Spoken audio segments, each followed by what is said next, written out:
Hello बच्चों, hello, welcome to doubt नट पर आप सभी का बहुत बहुत स्वागत है। आई होप आप सभी अपने घरों पर एकदम स्वस्थ हैं, मस्त हैं और अच्छे से अपने एग्जाम की प्रिपरेशन कर रहे हैं। तो गुड इवनिंग बेटा, गुड इवनिंग। एक बार फिर से आप सभी बच्चों का बहुत बहुत स्वागत है डाउट नट के इस बेहतरीन प्लेटफॉर्म पर, जहां पर आज हम बात करेंगे हमारे इस चैप्टर का लगभग आखिरी चैप्टर, आखिरी लेक्चर थ्योरी का। ठीक है, ओके। तो आज हम इस चैप्टर की थ्योरी कवर अप कर लेंगे। अगर सही पूरा टाइम मिल पाया थ्योरी को तो अच्छे से हम आज इसकी थ्योरी कंप्लीट कर लेंगे। ओके, तो गुड इवनिंग, गुड इवनिंग। आप सभी का बहुत बहुत स्वागत है बेटा आज के इस बेहतरीन लेक्चर में। गुड इवनिंग जी, गुड इवनिंग। तो कैसे हैं आप सब? हेलो हेलो हेलो आकांक्षा जी, हेलो गौरव, हेलो खान साहब, हेलो धर्मेंद्र, गुलफाम, अमन पांडे, संदीप, राहुल। इसके बाद अपन 12th स्टार्ट करेंगे। विशाल जी, हेलो हेलो सदाकत, सुमित सैनी जी, हेलो हेलो यश, रेशम, good evening, good evening. Khan साहब गुड इवनिंग, कैसे हैं आप सब? राम राम जी, राम राम। हेलो, कैसे हैं महेंद्र जी? हेलो यश यादव बॉय, हेलो संगीता जी, हेलो अंबिका। बिल्कुल कोशिश पूरी करेंगे बेटा, अगर आपने चाहा तो हम पूरा कर देंगे। बस आप चाहें तो सही, चैप्टर तो हम खत्म कर देंगे, लेकिन आप चाहते ही नहीं है। Hello hello, good evening, good evening. Hello Sandeep, hello Ankita, hello Anil, hello Aman, good evening. आप सभी का बहुत बहुत स्वागत है। तो बच्चों, आज हम बात करेंगे यहाँ पर केमिकल बॉन्डिंग के लगभग लास्ट लेक्चर, लेक्चर नंबर 19। अगर यही चैप्टर हम आपको रिकॉर्डेड देते ना बेटा, तो पढ़ाने वाला मैं ही होता, तो इसको हम खत्म कर लेते लगभग 14 या 15 लेक्चर में। लेकिन लाइव में थोड़ा सा बढ़ी जाता है, आपको पता है क्यों बढ़ जाता है। ओके, तो good evening, good evening, good evening. आप सभी का बहुत बहुत स्वागत है। सारी बातें एकदम बढ़िया है, एकदम स्वस्थ है, एकदम मस्त है। ओके, तो आज के बाद अब अपन देखो ध्यान से यहां पर इसको समझ लेते हैं। बढ़िया, लेक्चर नंबर 17 बेटा बैकलॉग सीरीज वाला है। महिमा सिंह बेटा, जो बैकलॉग सीरीज थी ना, उसको भी हमें लेक्चर काउंट देना पड़ता है, हमें देना पड़ता है। तो उसके हिसाब से फिर ये लेक्चर नंबर 18, फिर ये 19 हो गया। ओके, हाँ जी। तो कल सबसे पहले तो केमिस्ट्री की क्लास नहीं है। ओके, कल आपकी केमिस्ट्री क्लास नहीं होगी बेटा। बाकी टीचर भी आपको अपनी क्लासेस के बारे में बता देंगे। वैसे तो कल शायद लाइव क्लासेस बंद रहेगी आपकी। ओके, हाँ जी, क्लियर हो गया। ओके, पुष्पांजलि, अंजना, सारी बातें करेंगे। क्लियर है, सारी बातें क्लियर करेंगे बेटा, बहुत सारी बातें क्लियर करेंगे। टेंशन मत लो, टेंशन मत लो। ओके, हाँ जी। पुष्पांजलि बेटा, ऐसी बहुत सारी मेटल्स होती है जिनके मेल्टिंग पॉइंट बहुत ही ज्यादा लो होते हैं, बहुत सॉफ्ट होती है। जैसे कि मरकरी आपने सुना होगा, सीजियम आपने सुना होगा, गैलियम आपने सुना होगा, कैडमियम सुना होगा। ये काफी ज्यादा सॉफ्ट होती है। ठीक है, तो इनके मेल्टिंग पॉइंट बहुत ही लो होते हैं। अब जरा देखो ध्यान से, यहां पर अब आगे ही लिखना है, आगे लिखना है जो हमने आयनिक बॉन्ड के बाद में थोड़ा सा जो पेज छोड़ा था ना, वहां पर बैच 2। हाँ जी, अब जरा देखो ध्यान से, आज के लेक्चर का हमारा ये टास्क है कि हम आयनिक यौगिकों के गुणधर्म पढ़ेंगे, हाइड्रोजन बंध पढ़ेंगे, दुर्बल बंध पढ़ेंगे। बहुत ही छोटे छोटे टॉपिक है जो हमें निपटाने हैं। कल की छुट्टी राखिए भाई। ओके, हाँ जी, क्लियर हो गया। गुड इवनिंग, गुड इवनिंग भाई, घर जाना है। Good evening. ओके, हाँ जी, गुड इवनिंग।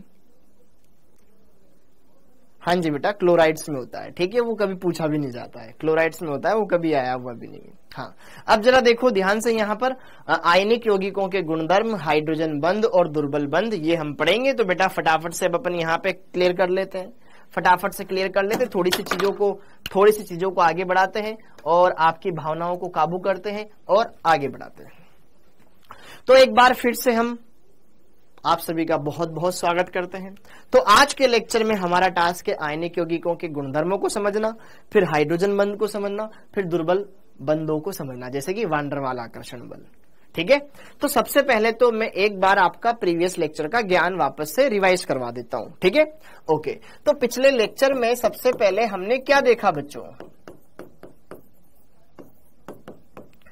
प्रीवियस लेक्चर में बेटा मैंने आपको ये पढ़ाया था फजान का नियम। फजान का नियम क्या होता था कि धनायन ऋणायन के इलेक्ट्रॉन अब को अपनी ओर खींच रहा था।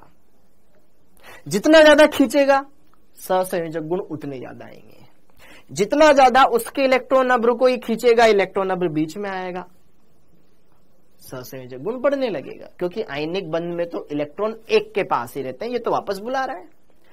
तो जरा देखो ध्यान से, अब कब सहसंयोजक गुण ज्यादा होंगे? जब धनायन की ध्रुवण क्षमता ज्यादा हो। अब ध्रुवण क्षमता इलेक्ट्रॉनों को अपनी ओर खींचने की क्षमता कब ज्यादा होगी? जब धनायन छोटा हो या धनावेश ज्यादा हो। जितना ज्यादा धनावेश होगा उसका जेड इफेक्ट उतना ज्यादा होगा। जेड इफेक्ट ज्यादा होगा तो इलेक्ट्रॉन खींचना आसान रहेगा, ध्रुवीकरण आसान रहेगा। ध्रुवीकरण आसान तो सहसंयोजक गुण ज्यादा हो जाएंगे, आयनिक गुण घट जाएंगे। Got it? दूसरा पॉइंट, आकार। अगर आकार बढ़ाए बढ़ाए बढ़ाए बढ़ाए बढ़ाए बढ़ाए तो उसका जेड इफेक्ट कम हो जाएगा, कम हो जाएगा, कम हो जाएगा। तो जेड इफेक्ट कम तो ध्रुवीकरण, ध्रुवण क्षमता कम, ध्रुवण क्षमता कम तो इलेक्ट्रॉन खींचना कम, तो सहसंयोजक गुण कम, आयनिक ज्यादा। ओके, फिर मैंने आपको अक्रिय धनायन का विन्यास, दो तरह का विन्यास होता है। एक होता है अक्रिय गैस विन्यास, एक होता है छद्म अक्रिय गैस विन्यास। 18 इलेक्ट्रॉन रखने वाला छद्म अक्रिय गैस विन्यास कहलाता है, जो डी ब्लॉक के कुछ तत्व दिखाते हैं। उनमें से और अक्रिय गैसों में से किसका जेड इफेक्ट ज्यादा होता है? 18 इलेक्ट्रॉन वालों का जेड इफेक्ट ज्यादा होता है। तो अगर मैं आपसे बोलूं MgO ज्यादा सहसंयोजी है या ZnO, तो आप कहेंगे कि यहाँ पे मैग्नीशियम पे +2 चार्ज है, यहाँ पे +2 चार्ज है। लेकिन धातु ऐसी है जो 8 इलेक्ट्रॉन वाली है, ये धातु ऐसी है जो 18 इलेक्ट्रॉन वाली है, तो इसका जेड इफेक्ट ज्यादा है, अर्थात इसकी ध्रुवण क्षमता ज्यादा है, अर्थात ये इलेक्ट्रॉनों को अपनी ओर ज्यादा खींचेगा, अर्थात इसमें सहसंयोजक गुण ज्यादा होंगे। हाँ या ना? तो ऐसे हमको यहां पर सारे कॉन्सेप्ट समझने थे। इतनी बातें हमने समझी, क्लियर हुआ? ये हमने देखे इनके अंदर सहसंयोजक गुण। ऐसे ही आप कोई भी के अंदर देख सकते हो।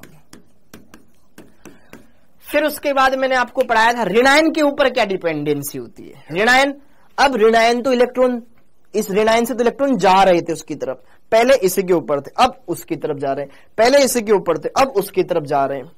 तो कब जाएंगे? जब ऋणायन बड़ा होगा, क्योंकि बड़ा ऋणायन अपने इलेक्ट्रॉन नंबर को संभाल नहीं पाएगा, नाभिक से दूरी ज्यादा हो जाएगी तो इलेक्ट्रॉन दूर चले जाएंगे। हाँ है ना? या ऋणावेश बढ़ता जाए, ऋणावेश बढ़ रहा है, साइज और बढ़ रहा होगा तो और उधर जा रहा होगा। हाँ या ना? तो ये दो फंडे, इसको समझ लेना, बढ़िया से क्लियर कर लेना, एकदम मस्त है। ये है आपका फजान का नियम जो कि हमने देखा। आराम से आपके सारे क्वेश्चन बन जाएंगे, नीट लेवल के सब क्वेश्चन बन जाएंगे, एक भी नहीं रुकने वाला। ठीक है, सब बन जाएंगे। जेई में थोड़े बहुत और हेर फेर कर देते हैं, ठीक है, जेई में थोड़ी और हेर फेर कर दी जाती है, लेकिन नीट लेवल पर एकदम आराम से सारे क्वेश्चन बन जाएंगे। ओके, और नीट में तो सिंपल क्वेश्चन पूछते हैं, कोई एक्स्ट्रा अपवाद में भी नहीं जाते। ठीक है, जो जेई में भी नहीं आए तो वो नीट में क्या आएंगे। ठीक है, ओके। अब जरा देखो ध्यान से अगली बात। अब हम बात करेंगे आयनिक यौगिकों के गुणों के बारे में, जो कि पढ़ लेने चाहिए बस, और कोई मतलब नहीं इनका। ठीक है, हाँ जी, आयनिक यौगिकों के गुण। आयनिक यौगिकों के गुण।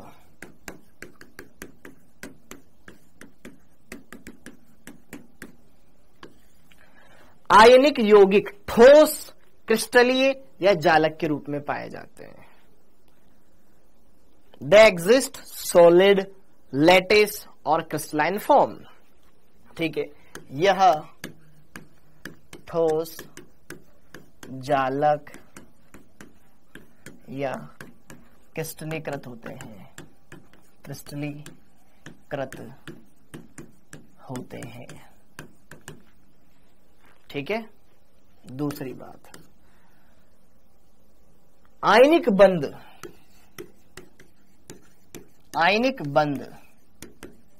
सामान्यतः एक प्रबल बंध होता है, प्रबल बंध होता है, इसलिए इनके गलनांक और क्वथनांक उच्च होते हैं, इसलिए इनके बीपी एवं एमपी उच्च होते हैं। समझ में आया? थर्ड पॉइंट, आयनिक यौगिक जैसे कि नमक ठोस अवस्था में धारा का चालन नहीं करता, क्योंकि आयनिक यौगिकों में तो आकर्षण मजबूत होता है। तो आयन मुक्ति नहीं हुआ। आयन मुक्ति नहीं हुआ तो आयन प्रवाहित नहीं हुआ, आयनों के प्रवाह की दर धारा कहलाती है। लेकिन अगर उसी आयनिक यौगिक को पानी में डाल दो, आयनित हो जाएगा, आयन मुक्त हो गया, आयनों का प्रवाह होने लगेगा, धारा बहने लग जाएगी। ठीक है, तो जरा देखो ध्यान से, आयनिक यौगिक ठोस अवस्था में धारा का चालन नहीं करते हैं,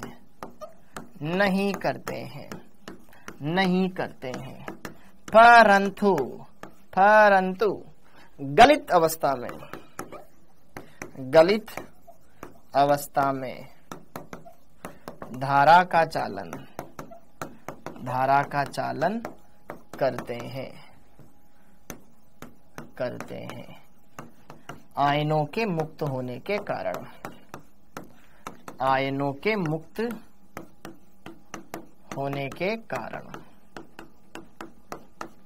ठीक है बच्चों, नेक्स्ट 4th पॉइंट,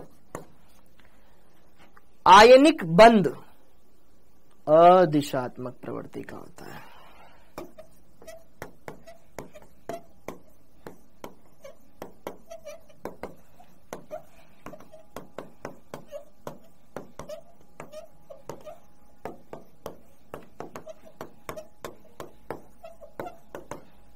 ये तो जस्ट अट्रैक्शन है, हाँ या ना, ये तो जस्ट आकर्षण है।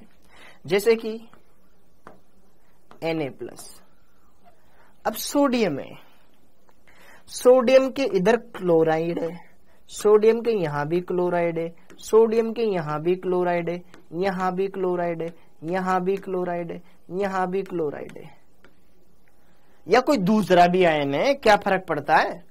ये तो जस्ट अट्रैक्शन है ना। ये सोडियम इस ऋणायन से अट्रैक्ट होगा तो क्या इससे नहीं होगा? क्या बंध थोड़ी ने बनाया, एक आकर्षण है, इससे भी होगा इसका अट्रैक्शन, तो इसके भी साथ होगा, इसके साथ भी होगा, इसके साथ भी होगा, इसके साथ भी होगा।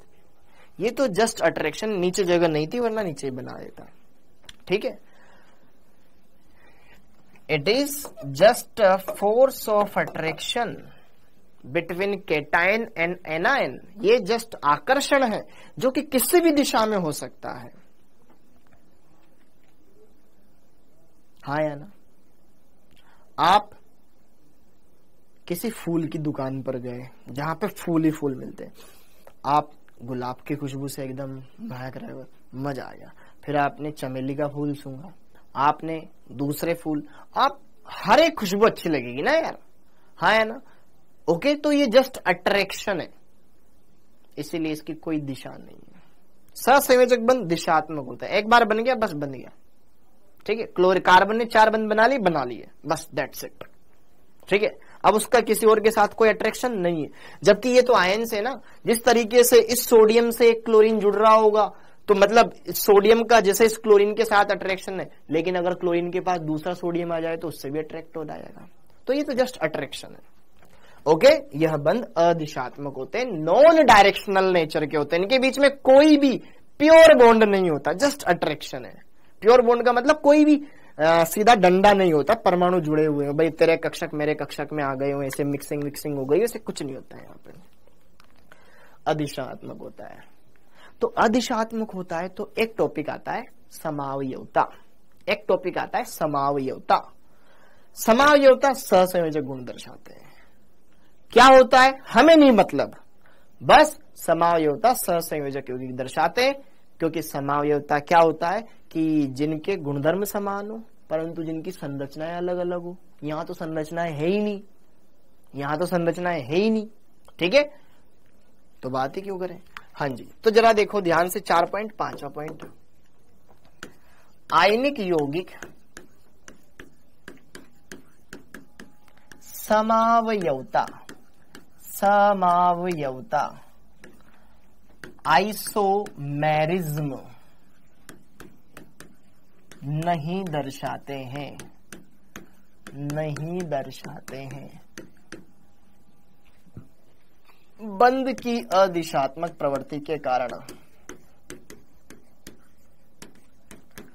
अदिशात्मक प्रवृत्ति के कारण ये समावयवता नहीं दर्शाते हैं।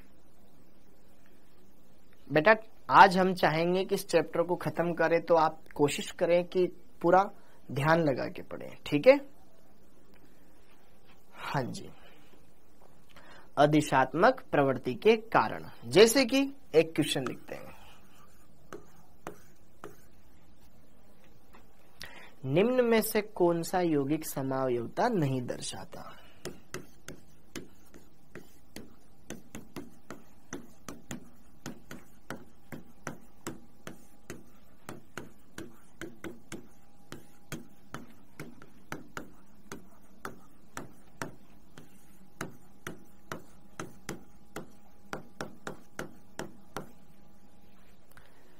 ओके, जैसे कि फॉर एग्जाम्पल 2-ब्यूटीन,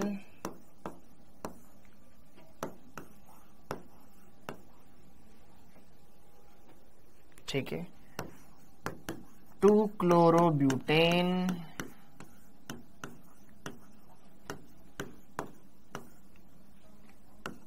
C,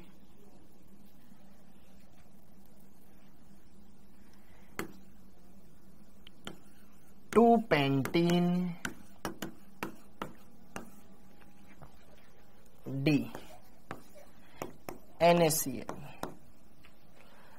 तो जरा देखो ध्यान से, समावयवता सहसंयोजक यौगिकों की निशानी है, आयनिक यौगिकों की बिल्कुल भी नहीं, इनकी तो बस की भी नहीं है, क्योंकि यहां तो कोई बंदी नहीं है, यहां तो जस्ट अट्रैक्शन है। Ionic bond is not a bond, it is just a force of attraction between atoms. Got it? तो यहां पे इसका आंसर हो जाएगा ऑप्शन नंबर 4। 2-ब्यूटीन सिस वाली भी होती है, ट्रांस वाली भी होती है, सुना होगा। 2-क्लोरोब्यूटेन में प्रकाशिक समावयवता पाई जाती है, पढ़ेंगे। 2-पेंटीन भी ज्यामितीय समावयवता दर्शाती है। आगे की चीजें आगे आएगी, ठीक है, उनमें समावयवता होती है, इनमें तो होती ही नहीं है, ठीक है। तो यहां पर इसका आंसर हो जाएगा option number 4, D, for Doubtnut. तो समावयवता ये नहीं दर्शाते हैं। अगला 6th पॉइंट, आयनिक यौगिक सम आकृतिता दर्शाते हैं।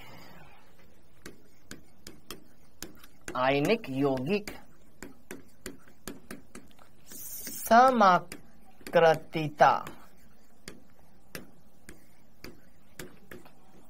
आइसोमॉर्फस, आइसोमॉर्फिज्म,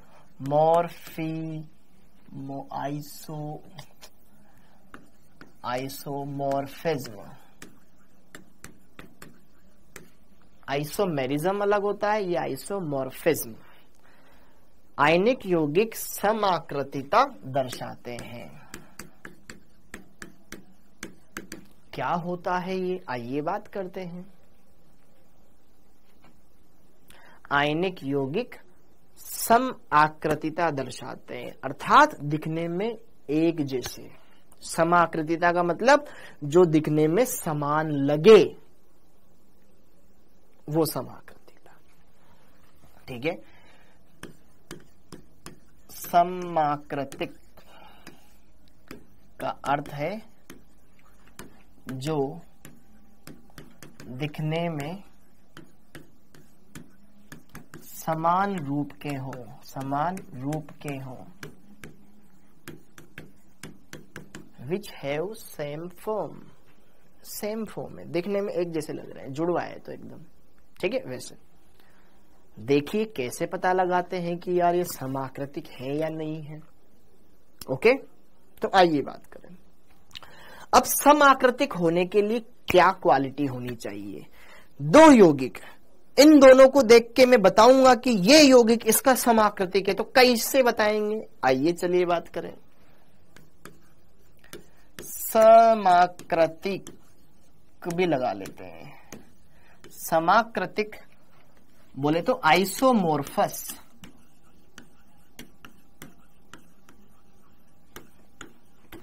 होने के लिए निम्न बातें आवश्यक है, निम्न बातें आवश्यक है।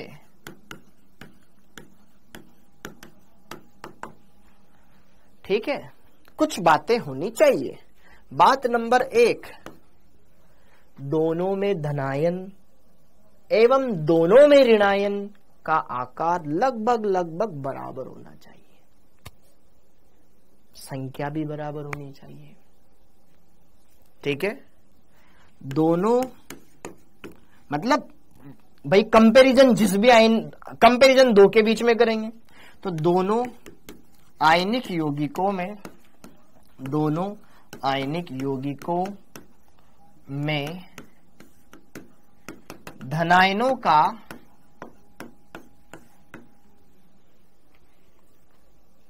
दोनों आयनिक यौगिकों में धनायनों का, दोनों आयनिक यौगिकों में दोनों के धनायनों का, ऐसे लिखो, दोनों के धनायनों का, दोनों के धनायनों का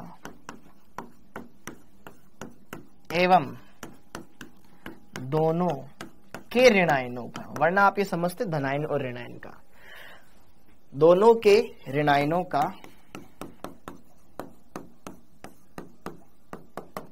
आकार का आकार के बजाय मैं एक शब्द लगता हूं इलेक्ट्रॉनिक विन्यास का, इलेक्ट्रॉनिक विन्यास, इलेक्ट्रॉनिक विन्यास समान होना चाहिए, समान होना चाहिए, वरना फिर बहुत दिक्कत आ जाएगी आपको। समान होना चाहिए, ठीक है। परमाणुओं की संख्या समान होनी चाहिए,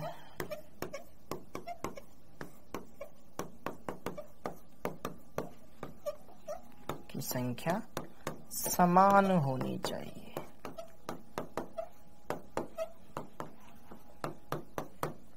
बस हो गया काम।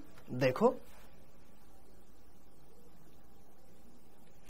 जैसन कि मैंने लिया NaCl और मैंने लिया MgO, अब इनमें देखूं और मैं बोलूं क्या ये समाकृतिक हैं? एक धनायन एक धनायन, एक ऋणायन एक ऋणायन, बात तो सेम है। इसका धनायन इसके धनायन के बराबर है क्या? इसका ऋणायन इसके ऋणायन, इसके धनायन को इसके ऋणायन, इसके धनायन को इसके धनायन से कंपेयर करो, इसके ऋणायन को इसके ऋणायन के साथ कंपेयर करो। तो जरा देखो ध्यान से, सोडियम प्लस का विन्यास वही होगा जो Mg प्लस का होगा।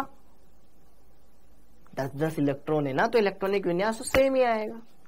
फिर भी हम लिख देते हैं 1s2 2s2 2p2 2p6 6 6 6। Mg2 plus का भी यही आएगा 1s2 2s2 2p6 6 6 6।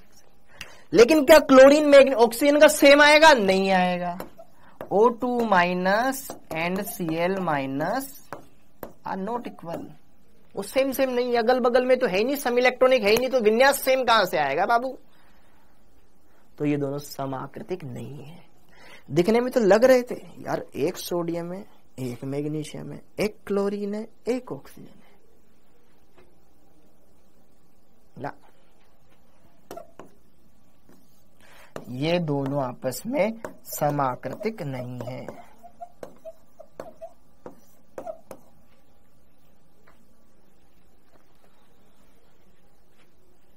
क्या समझ में आया कि नहीं आया? क्या समझ में आया कि नहीं आया?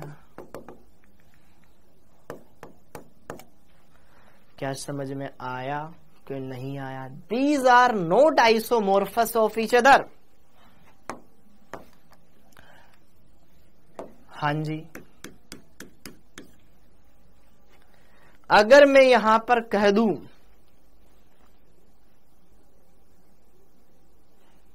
जैसे कि Na2O और MgCl2, क्या ये आइसोमोर्फस है? ये भी अब आप बोल दोगे कि नहीं है। इसमें दो धनायन है, उसमें एक धनायन है, इसमें एक ऋणायन है, उसमें दो ऋणायन है, और उन दोनों का तो विन्यास भी बराबर नहीं होएगा।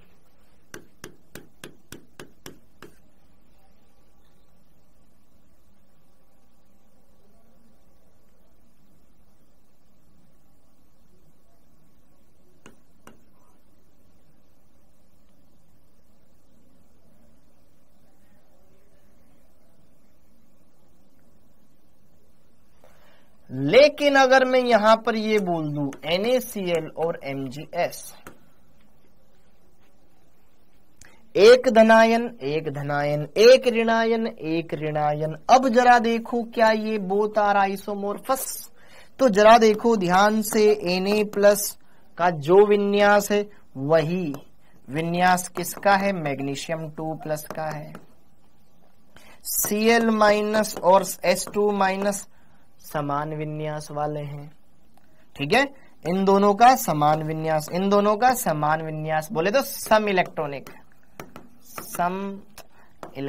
है, ये भी सम इलेक्ट्रॉनिक है, संख्या भी बराबर है, इसमें एक धनायन उसमें एक धनायन, इसमें एक ऋणायन उसमें दोनों, बोथ आर आइसोमोर्फस। ये समाकृतिक है, ये समाकृतिक है, बस ये देखना होता है आपको और कुछ नहीं देखना होता। समाकृतिक देखने के लिए बस इतनी सी निगाहें काफी है, ठीक है, समाकृतिक है, ठीक है। अन्य उदाहरण जैसे कि कुछ में देखो, मैंने पहले आकार लिखा था, लेकिन आकार से आप उतना ज्यादा क्लियर नहीं कर पाते, इसलिए मैं फिर इलेक्ट्रॉनिक विन्यास पे आ गया। लेकिन जरा देखो ध्यान से, FeSO4.7H2 और ZnSO4.7H2, ये भी समाकृतिक होते हैं, इनकी देखने की साइज वाइज सब बराबर होती है, ऋणायन ऋणायन के बराबर, धनायन धनायन के समान आ जाता है, ठीक है, ओके। तो ये भी समाकृतिक है, और भी होते हैं एक्स्ट्रा एग्जाम्पल, ठीक है,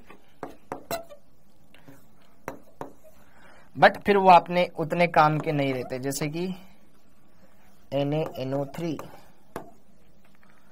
ठीक है, और MgCO3, धनायन धनायन के बराबर है, और ऋणायन ऋणायन भी सेम ही होता है। NO3- और कार्बोनेट सेम इलेक्ट्रॉन वाले हैं, चेक कर लेना, नाइट्रेट में जितने इलेक्ट्रॉन है उतने ही कार्बोनेट में, ठीक है, ये भी सम इलेक्ट्रॉनिक, ये भी आइसोमोर्फस है, ये भी आइसोमोर्फस है, ठीक है, ओके, डन है मामला जी। ये था आपके आयनिक यौगिकों के बारे में सारा बखान। अब हम बात करेंगे हमारा अगला टॉपिक, आयनिक यौगिक। इसी के साथ यहाँ पे समाप्त होते हैं। बहुत ही बढ़िया टॉपिक था, बहुत ही मस्त टॉपिक था, रटने का कुछ नहीं था, सब समझने का था। आयनिक यौगिक क्या होता है, उनकी शर्तें क्या होती है, उन आयनिक यौगिकों के गुणधर्म क्या होते हैं, चालक ऊर्जा क्या होती है, जल योजन ऊर्जा क्या होती है, विलेयता क्या होती है, तापीय प्रभाव क्या होता है, गलनांक क्वथनांक क्या होता है, जालक ऊर्जा क्या होती है, खत्म, ठीक है। ये सारी बातें हमने देखी, और फिर लास्ट में फजान का नियम देखा, सहसंयोजी यौगिकों गुण और आयनिक यौगिकों गुण, ध्रुवण क्षमता का क्रम ध्यान रखना। अब अगला दुर्बल बंध। अब दुर्बल बंध में बेटा हम सबसे पहले पढ़ेंगे यहां पर हाइड्रोजन बंध, हाइड्रोजन आबंध, हाइड्रोजन आबंध, हाइड्रोजन आबंध, हाइड्रोजन आबंधन, बोले तो हाइड्रोजन बॉन्डिंग।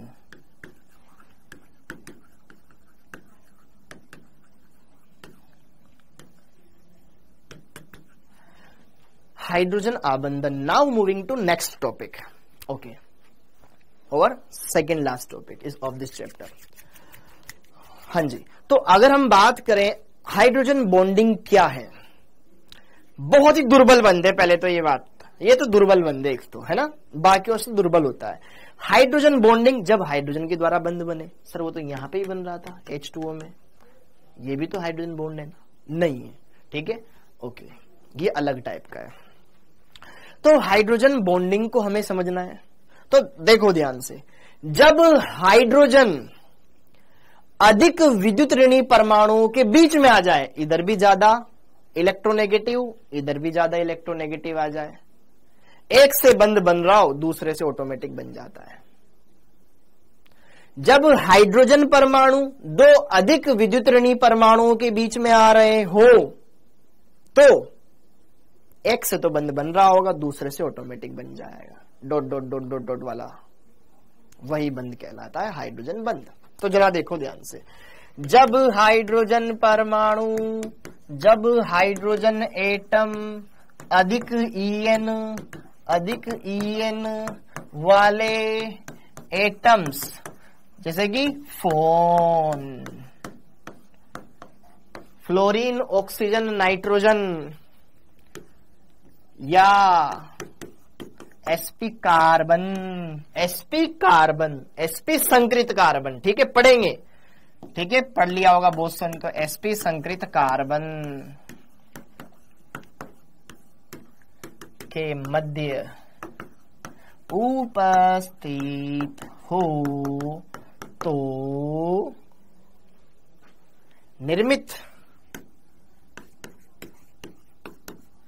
दुर्बल आकर्षण बंध ही H बॉन्ड कहलाता है।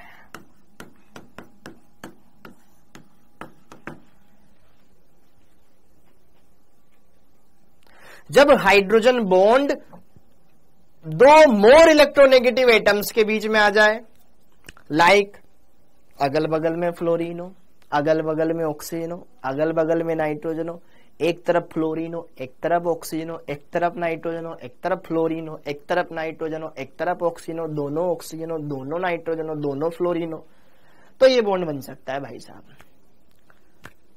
समझ में आया? H बॉन्ड दो टाइप का होता है। ठीक है, जैसे कि उदाहरण HF, HF, ये एक HF अणु, वो एक दूसरा HF अणु। ध्यान से देखिएगा, हाइड्रोजन और फ्लोरीन दोनों में विद्युत ऋणताओं में अंतर होता है, होता है। फ्लोरीन की विद्युत ऋणता पूरी आवर्त सारणी में सबसे ज्यादा होती है। इस बंध के इलेक्ट्रॉन क्या फ्लोरीन खींच रहा होगा? हाँ। तो क्या इसके ऊपर आंशिक रूप से ऋणावेश आ रहा होगा? हाँ। क्या इसके ऊपर आंशिक रूप से धनावेश आ रहा होगा? हाँ। क्या यहां पर भी ऐसा ही है? फ्लोरीन इलेक्ट्रोनेगेटिव है, पार्शियल ऋणावेश, पार्शियल धनावेश। क्या यहां पर इसमें ध्रुवीयता है? तो यह धनावेश दो ऋणावेशित आयनों के बीच में आ गया, तो इनके बीच में एक दुर्बल प्रकृति का बंध बन गया। यह दुर्बल प्रकृति का बंध ही आपका हाइड्रोजन बॉन्ड है। इसी तरीके से आगे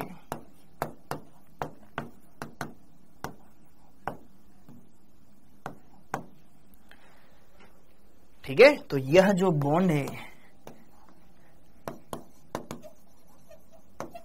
यही है H बॉन्ड। इसी आकर्षण बल को हमने क्या बोला है? This bond is referred as hydrogen bond. तो अब इसके टाइप देख लेते हैं, कितने टाइप का हो सकता है, हाँ या ना? ओके, ठीक है। तो जरा देखो ध्यान से, यहां पर पहले इसकी शर्त देख लेते हैं। शर्त हाइड्रोजन मोर इलेक्ट्रोनेगेटिव एटम से जुड़ा हो, वो तो होना ही है। हाइड्रोजन एटम अधिक EN वाले एटम्स से घिरा होना चाहिए, घिरा होना चाहिए। हाइड्रोजन ज्यादा इलेक्ट्रोनेगेटिव एटम से सराउंड होना चाहिए, अगल बगल में उसके ज्यादा विद्युत ऋणी परमाणु होने चाहिए बेटा, तो हाइड्रोजन बॉन्ड बनेगा। दूसरी बात, हाइड्रोजन परमाणु से जो परमाणु है ना, वो छोटे आकार के होने चाहिए, क्योंकि हाइड्रोजन भी छोटा है, बॉन्ड छोटे के बीच में ज्यादा बढ़िया बन पाएगा। ठीक है, हाइड्रोजन परमाणु से छोटे आकार, मतलब दूसरे आवर्त के छोटे आकार के एटम्स अटैच होने चाहिए। बस, बाकी तो फिर फॉर्मेलिटी है। ओके, प्रकार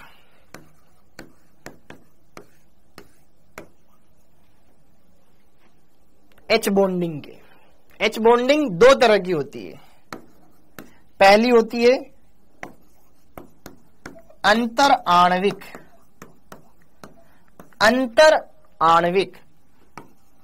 हाइड्रोजन आबंधन। अंतर आणविक हाइड्रोजन आबंधन। इंग्लिश में इसको बोलते हैं intermolecular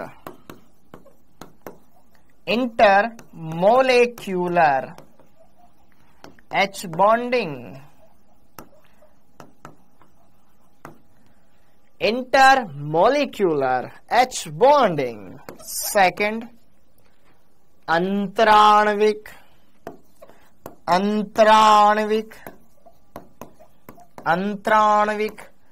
hydrogen bonding.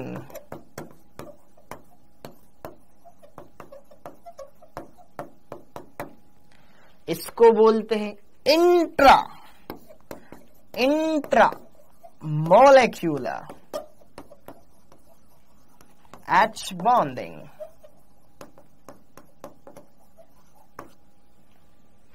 Bonding. Okay, इसको 1, इसको दे दिया 2। ठीक है, अगर दोनों में पूछा जाए कौन प्रबल है तो प्रबलता का क्रम ज्यादा स्ट्रोंग होती है इंटर, तो पहली वाली ज्यादा प्रबल होती है दूसरी से। पूरा नाम लिखो इसलिए 1-2 लगा दिया वहां पे। अब इंटर क्या होती है और इंटरा क्या होती है?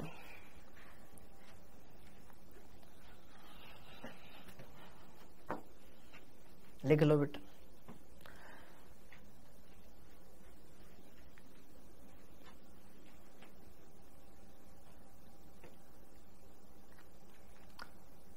Inter, intra. इंटर दो डिफरेंट मॉलिक्यूल के बीच में होने वाली, इंट्रा एक ही मॉलिक्यूल के 2 एटम्स के बीच में होने वाली। ठीक है, हाँ या ना? इंटर 2 अलग अलग अणुओं के बीच में बनने वाला बॉन्ड इंटर। एक ही अणु के 2 एटम्स के बीच में बनने वाला इंट्रा। तो यहां पे सबसे पहले हम बात करेंगे इंटर, अंतर आणविक। तो हेडिंग डाल ले बेटा जी आप, अंतर आणविक H बॉन्डिंग।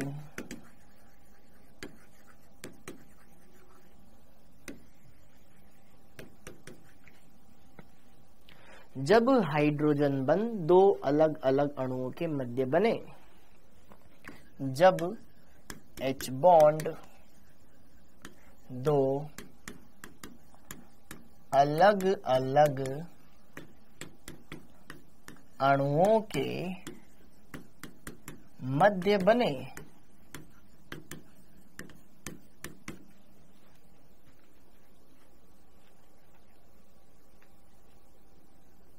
जैसे कि उदाहरण,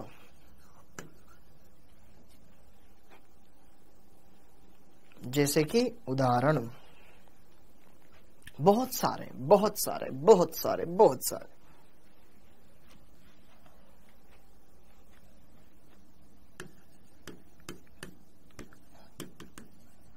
जल के अणुओं में। हमें पता है जल का सूत्र क्या होता है, H2O।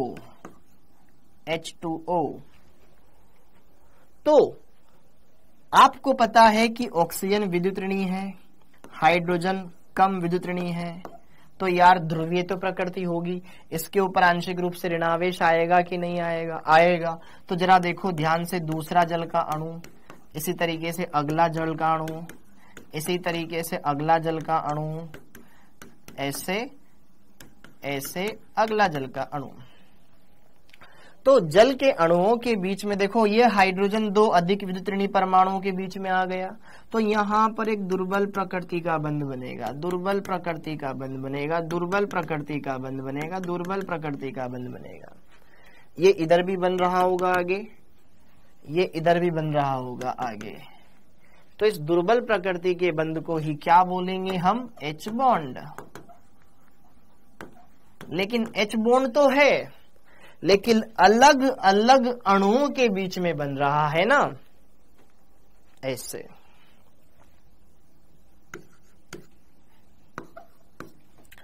क्या आपको पता है बर्फ की संरचना कैसी होती है? त्रिविम जालक वाली होती है ना, जालक वाली। बर्फ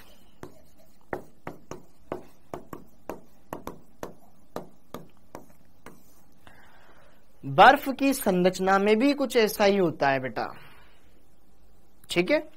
लाइक जैसे कि मान लीजिए ये एक जल का अणु है, अपने ये ऑक्सीजन है,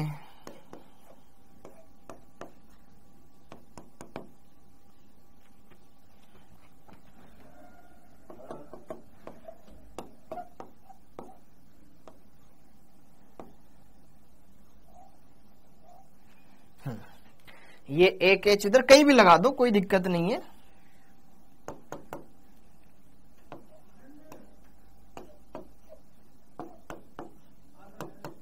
बस मैं आपको समझाना चाहता हूं।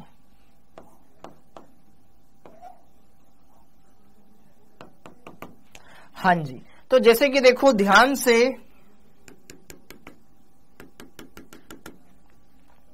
ये है आपका एक बर्फ की संरचना, समझना मेरी बात को, बर्फ की संरचना समझना बेटा। जैसे कि यह एक जल का अणु है, एक जल का अणु, यह ऑक्सीजन खुद 2 हाइड्रोजन बॉन्ड बना रहा होगा, फिर इधर का हाइड्रोजन अगले वाले ऑक्सीजन के साथ अटैच हो रहा होगा, इधर वाला हाइड्रोजन फिर अगले वाले के साथ अटैच हो रहा होगा, इधर ये वाला हाइड्रोजन आगे जा रहा होगा, फिर ये वाला हाइड्रोजन इधर आगे जा रहा होगा। तो यहां पर एक पिंजरे नुमा, यहां पे क्या बन गया, ये वायु, एक वैकेंट स्पेस, ये पिंजरे नुमा संरचना, पिंजरे नुमा संरचना। बीच में क्या भर गई, हवा, स्पेस आ गया। इसी वजह से जैसे कि हम पानी में जब कूदते हैं सांस रोक के रखते हैं, क्यों, ताकि हमारा आयतन बढ़ जाए, तो हम पानी पर ऊपर तैर सके। जैसे भरी हुई हवा भरी हुई ट्यूब को पानी में डालो तैरेगी, लेकिन वही अगर हवा निकाल के डाल दोगे तो डूब जाएगी, बात इतनी सी है। तो बर्फ के अंदर क्या होती है, रिक्त अवकाश होते हैं, इसमें स्पेस होता है, क्योंकि हाइड्रोजन बॉन्डिंग बन जाने की वजह से इसमें बीच में गैप आ जाते हैं, इससे उसका आयतन बढ़ जाता है, घनत्व घट जाता है, इस वजह से वो पानी के ऊपर तैरती। तो कारण क्या है उसका, एच बॉन्डिंग, हाँ या ना। तो यहां पर इस तरीके से, ये बीच में गोला वाला कुछ नहीं है, बस गोला ये बता रहा है कि हाँ यार कुछ है, ठीक है, बीच में वैकेंट स्पेस है, भले हटा दो कोई दिक्कत नहीं, ओके।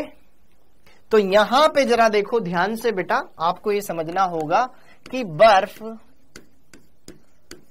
की संरचना एच बॉन्डिंग के कारण, एच बॉन्डिंग के कारण पिंजरे नुमा होती है, पिंजरे नुमा होती है, पिंजरे नुमा होती है, क्योंकि एच बॉन्डिंग से बर्फ का आयतन, बर्फ का, अच्छा पिंजरे नुमा होती, इससे ओके थोड़ी ना, ठीक है, ओके, पिंजरे नुमा होती है, अरे हाँ जी, पिंजरे नुमा होती है, ठीक है। बर्फ की संरचना एच बॉन्डिंग के कारण पिंजरे नुमा होती है। अगली बात, एच बॉन्डिंग से, एरो लगा लेना, एच बॉन्डिंग से बर्फ का आयतन बढ़ जाता है, जिससे इसका घनत्व घट जाता है, इसका घनत्व घट जाता है, घट जाता है, और यह पानी पर तैरती है। तो कारण वहां पर भी यही बताना है, ठीक है, कि यार बर्फ में हाइड्रोजन बॉन्डिंग होती है, वो तो जल में भी होती है होने में, लेकिन इसमें होने से बीच में गैप आ जाता है, वेकेंट स्पेस आ जाता है, एयर आ जाती है। तो ये वाली बात हो गई, बर्फ की संरचना वाला ये पार्ट क्लियर हो गया। अब आगे काम का पॉइंट, जब हम बर्फ को गर्म करेंगे 0 डिग्री सेल्सियस पे बर्फ होगी, लेकिन बर्फ को जैसे जैसे गर्म करेंगे फिर क्या होगा, बॉन्ड टूटने लगेगा। बर्फ को जैसे जैसे हमने पिघलाना स्टार्ट किया, 1 degree Celsius, 2 degree Celsius, 3 degree Celsius, तो इसके बीच का गैप टूटने लग जाएगा, सारे के सारे बॉन्ड टूटने लग जाएंगे। ऐसा नहीं कि सब, जो जो यहां पे रिक्त स्थान थे ना, ये बॉन्ड टूट जाएंगे, बीच में से गैप टूट जाएगा, अर्थात आयतन घटने लग जाएगा और घनत्व बढ़ने लग जाएगा। 4 डिग्री सेल्सियस पर जल का घनत्व मैक्सिमम होता है। देखो ध्यान से लिखवा देता हूं, ठीक है।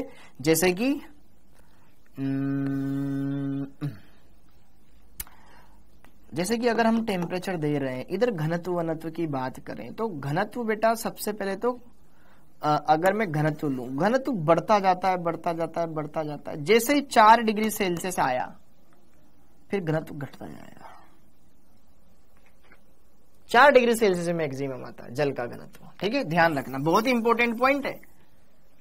क्यों, उसके बाद क्यों नहीं घटता, उसके बाद क्यों नहीं बढ़ता, और फिर एक बार फिर फिक्स क्यों रह जाता है, ज्यादा कुछ चेंज नहीं आता, क्योंकि हाइड्रोजन बॉन्ड तो बी है, अणु तो बी भी जुड़े हुए हैं, ठीक है। हाँ जी, बस वो रिक्त स्थान गायब हो चुका है। जरा देखो ध्यान से, बर्फ को जब गर्म किया जाता है तो गर्म करने पर हाइड्रोजन बॉन्ड, गर्म करने पर पिंजरे नुमा संरचना, ये लिखो ताकि डाउट ही ना आए। पिंजरे नुमा संरचना नष्ट हो जाती है, जिससे अब बर्फ नहीं रहा, जल बन गया, जिससे जल का घनत्व, क्योंकि आयतन तो घट गया ना, अब वो हवा तो गायब हो गई, ट्यूब में से हवा निकाल दोगे तो डूब ही जाएगा, जिससे जल का आयतन घट गया, जिससे घनत्व बढ़ जाता है, जो कि 4 डिग्री सेल्सियस पर अधिकतम होता है, जो कि 4 डिग्री सेल्सियस पर अधिकतम होता है। ये ध्यान रखना है बेटा जी, फिर नहीं बढ़ता। ओके, ये बात क्लियर हो गई। फिर अगर आप ज्यादा ही गर्म कर दोगे 100 डिग्री सेल्सियस, तो बर्फ भी, पानी भी वाष्प बन जाएगा फिर तो, है ना। तो बात उतनी नहीं करनी, बस अपन को तो थोड़ा सा गर्म करके देखना है, नॉर्मल टेम्परेचर कर दो, बस उतना। हाँ जी, तो यहाँ पे इतनी बात हो गई, फिर बाकी आप फिजिक्स में देखेंगे। इतनी बात क्लियर है, तो बर्फ वाला समझ में आ गया, जल वाला उदाहरण समझ में आ गया। अब एल्कोहल को जब पानी में डालते हैं तो क्या होता है, समझ में आ गया ये वाला दोनों, ठीक है, ओके। हाँ जी, सी, टाइम लग रहा है यार, सी, जैसे कि अगर मैं बात करूं HF अणुओं के मध्य, HF अणु में इसकी जिग जैक संरचना होती है, जिग जैक संरचना, बोले तो टेढ़ी मेढ़ी संरचना, टेढ़ी मेढ़ी संरचना इसी वजह से होती है। जरा देखो ध्यान से, हमने जो ये संरचना बनाई है ना, ये जस्ट एक बताने के लिए बताई है, वास्तव में HF अणु ऐसी संरचना नहीं रखता है। यहां तो मैंने आपको ये समझाया, देखो H बॉन्ड ऐसे बनता है, लेकिन वास्तव में HF की जो संरचना होती है वो S कैसे होती है, जरा देखो ध्यान से। जब एक फ्लोरीन, अभी देखना ध्यान से, ये एक फ्लोरीन HF, ये दूसरा HF बेटा, इनके बीच में ये बॉन्ड बन गया, बॉन्ड तो है ना। अब बॉन्ड है तो आप जरा देखो ध्यान से यार, हेलोजन है ये। हेलोजन के पास 3 लोन पेयर होते हैं, 1 lone pair, 2 lone pair, 3 lone pair, 3 lone pair होते हैं। तो यहां पे जरा देखो ध्यान से, यहां पे ये तो कोई पूरा बॉन्ड है नहीं, ये तो कोई पूरा बॉन्ड है नहीं, वास्तविक बॉन्ड। तो इन लोन पेयर की वजह से इसमें थोड़ा सा बेंट संरचना इसकी हो जाती है। इन लोन पेयर की वजह से इसकी संरचना में बेंट आ जाता है, विकर्ण, कोणीय इसकी विकृति आ जाती है, और इसकी संरचना ना थोड़ी ऐसी हो जाती है, जैसे कि एक HF, ये दूसरा HF, ये हाइड्रोजन इधर बॉन्ड बना रहा होगा, ठीक है। फिर ये वाला H दूसरे वाले HF के साथ हमेशा फ्लोरीन कोने पे रहेगा, फिर ये वाला अगले वाले के साथ,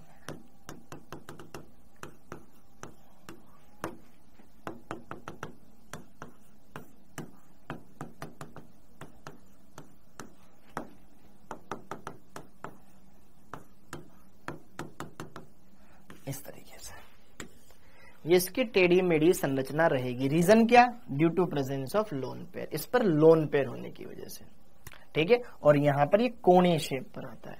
हाइड्रोजन रेखीय रहेगा, हर जगह रेखीय रेखीय रेखीय, जबकि यहां पर क्या होगा, ये कोणीय शेप में आएगा। ये है आपके पास H बॉन्ड, इसी को बोलते हैं इसकी टेढ़ी मेढ़ी संरचना। तो ये बात ध्यान रखें। अगला H2, H बॉन्डिंग के कारण ही, H बॉन्डिंग के कारण ही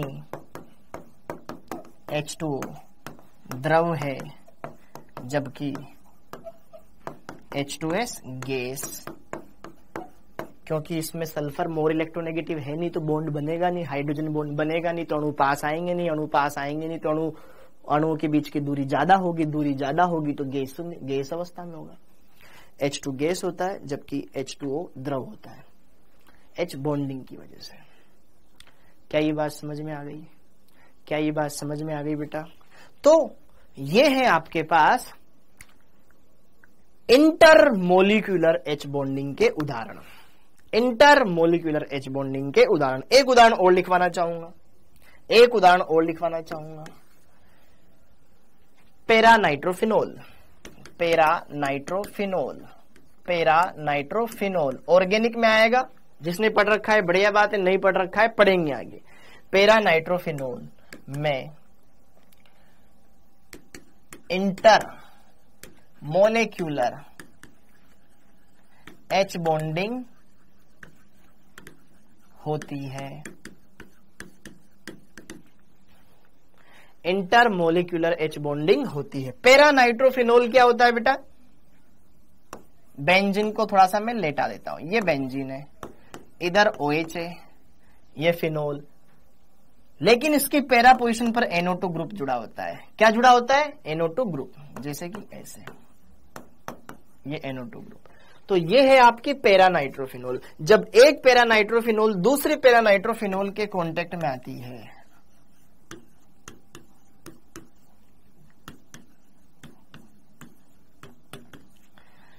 तो जरा देखो ध्यान से, यह पैरानाइट्रोफिनोल, ये पैरानाइट्रोफिनोल, बेचारी इस हाइड्रोजन की किस्मत देखो, दोनों ऑक्सीजन के बीच में आ गया, तो भैया निपट जाएगा, तो हो जाएगा यहाँ पे बॉन्डिंग, ठीक है। इस तरीके से सेम इधर आगे, इस तरीके से सेम आगे। अब आप ये सोच रहे होंगे सर इसमें भी तो हाइड्रोजन है, इसमें भी हो, इन दोनों के बीच में क्यों नहीं हो? क्योंकि डिस्टेंस ज्यादा बढ़ गया। एक ही अणु में 2 परमाणु तो है, लेकिन दूरियां ज्यादा हो गई, तो अलग अलग अणु के जो परमाणु है, निकटतम परमाणु, वहां पर बॉन्डिंग बन जाएगा। तो ये है आपके पास पैरानाइट्रोफिनोल। पैरानाइट्रोफिनोल में क्या हो रही है? यहां पर इंटर मोलिक्यूलर H बॉन्डिंग हो रही है बच्चों। ये बात क्लियर हो गई। तो इंटर समझ में आ गई, अब इंट्रा समझते हैं। इंटर समझ में आ गई हो तो अब इंट्रा समझते हैं, ठीक है। एक और देख लो, एसिटिक अम्ल गैसीय अवस्था में,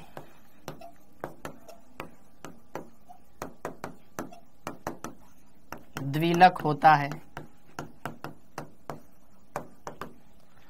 एसिटिक अम्ल गैसीय अवस्था में द्विलक होता है। एसिटिक अम्ल जानते हो ना, CH3COOH, CH3COOO,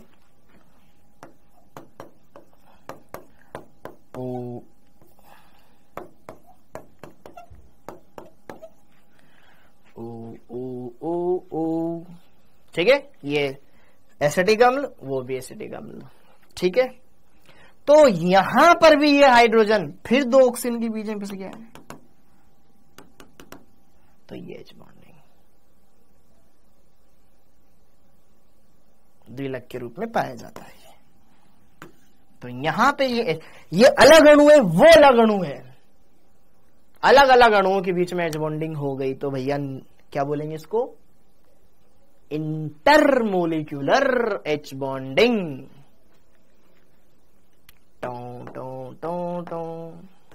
ठीक है, इंटरमोलिक्यूलर H बॉन्डिंग। याद आया कुछ? ओके, आगे।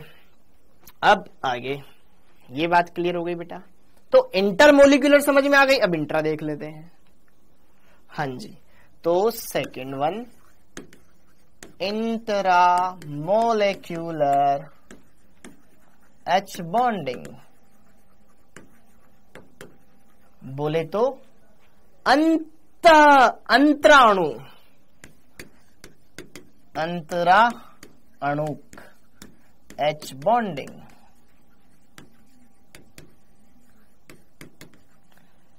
जब एक ही अणु के दो परमाणुओं में हो, जब H बॉन्डिंग एक ही अणु के दो एटम्स के बीच हो,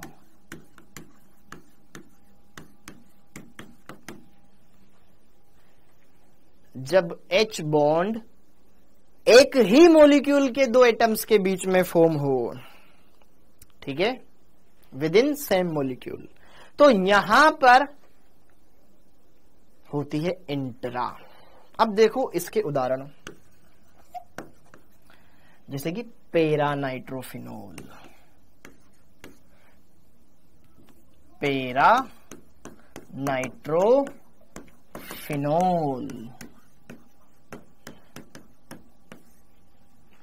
सॉरी पेरा क्या, ऑर्थो नाइट्रोफिनोल। पेरा तो लिख लिया था ना, ऑर्थो नाइट्रोफिनोल। ऑर्थो नाइट्रोफिनोल क्या होता है? ये फिनोल होता है, ये ऑक्सीजन है, ये हाइड्रोजन है, ये N है, ये O है, ये दूसरा O है, NO2 है। तो यह हाइड्रोजन फिर दो ऑक्सीजन के बीच में आके फंस गया, तो ये दुर्बल बन गया। यही वाली बॉन्डिंग है आपके पास इंट्रा मोलिक्यूलर H बॉन्डिंग। समझ में आया? Intramolecular orbital, intramolecular H bonding इसको बोलेंगे बेटा जी। समझ में आ रहा है? कोशिश कीजिए, आएगा, ऐसा कुछ बड़ा नहीं है, ठीक है, ओके। सेम ऐसे ही chloral hydrate, chloral hydrate, chloral hydrate एक कार्बन है जिससे 3 क्लोरीन है। ये पता है क्लोरीन का एकमात्र कंपाउंड है जिसमें क्लोरीन H बॉन्डिंग बनाता है, अदरवाइज क्लोरीन का तो साइज बड़ा है, वो तो बना ही नहीं पाएगा, लेकिन यहां बना लेता है।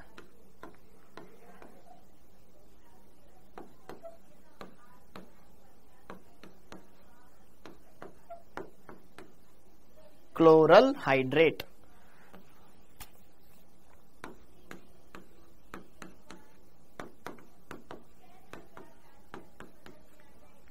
क्लोरल हाइड्रेट, एक कार्बन पर 3 सीएल, एक कार्बन पर 3 OH। आगे मैं ऑर्गेनिक में आपको पढ़ाऊंगा, एक कार्बन पर एक से ज्यादा OH स्थायी नहीं होते, यहां 3 है फिर भी स्थायी है, क्योंकि यह हाइड्रोजन फंस गया। एक ही अणु के 2 परमाणुओं के बीच में H बॉन्डिंग हो गई। तो ये है इंट्रा मोलिक्यूलर H बॉन्डिंग। समझ में आया जी आपको? ओके, अब इंटर और इंट्रा क्लियर हो गई। अब जैसे कि देखो ध्यान से, यहां पर आपके बीच में तरह तरह के क्वेश्चन बनेंगे। ठीक है, इंटर क्लियर, इंट्रा क्लियर। अब देखो क्वेश्चंस बना लीजिएगा उसको फटाफट से। ठीक, जैसे कि अभी एक मैंने बताया था ना कि H2O तो लिक्विड होता है लेकिन H2S गैस होती है। ठीक, ओके। अब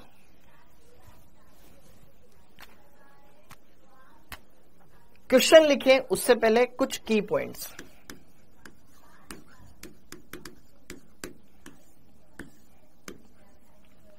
वैसे तो हम जानते हैं क्या कि यार क्वथनांक उसका ज्यादा होगा जो जितना वजनी होगा, भारी होगा। मतलब जिसका अणुभार ज्यादा हो उसका क्वथनांक ज्यादा होता है। परंतु आप अधूरा जानते हैं, हाइड्रोजन बॉन्डिंग को भी अब आप इंक्लूड करें, हाइड्रोजन बॉन्डिंग भी एक अट्रैक्शन फोर्स है बिटवीन एटम्स, वो ज्यादा, तो फिर क्वथनांक भी वहां पर ज्यादा। तो H बॉन्डिंग को भी आपको अब इन्वॉल्व करना पड़ेगा। जितनी ज्यादा H बॉन्डिंग उतना ज्यादा क्वथनांक। यस और नो? तो ये पॉइंट भी आपको समझना पड़ेगा। ओके, क्लियर है? तो जैसे कि देखो ध्यान से, यहां पर मैं आपके पास एक क्वेश्चन लेकर आता हूं। Ortho nitrophenol, ortho nitrophenol, para nitrophenol की तुलना में अधिक वाष्पशील है।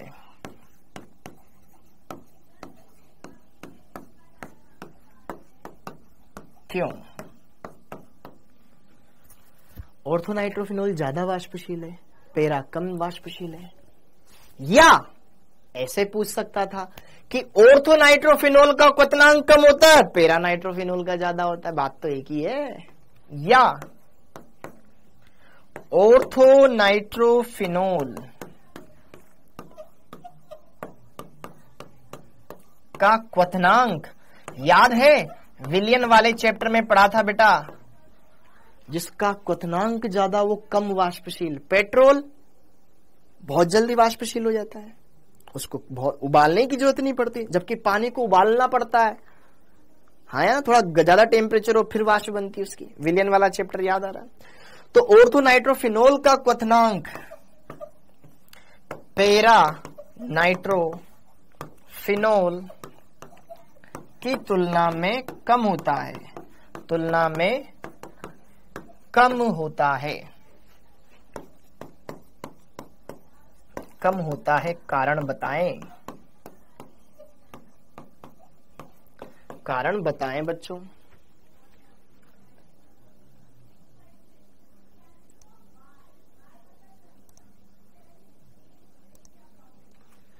कारण बताएं। इंट्रामोलिक्यूलर H बॉन्डिंग पाई जाती है। यार मान लो हवा चल रही है, हवा, तो अगर मान लो हवा चल रही है, बहुत तेज चल रही है, आप खुद ऐसे हाथ पकड़े ऐसे खड़े हो, हाँ या ना? उसको तो, या मान लो कोई एक बड़ा सा बॉडीगार्ड आ गया, बॉडी बिल्डर आदमी आ गया। अब अगर आपने खुद के दोनों हाथ, मेरे को तो हिला ही नहीं सकता कोई, ले ऐसे पटक के ऐसे साइड में रख देगा।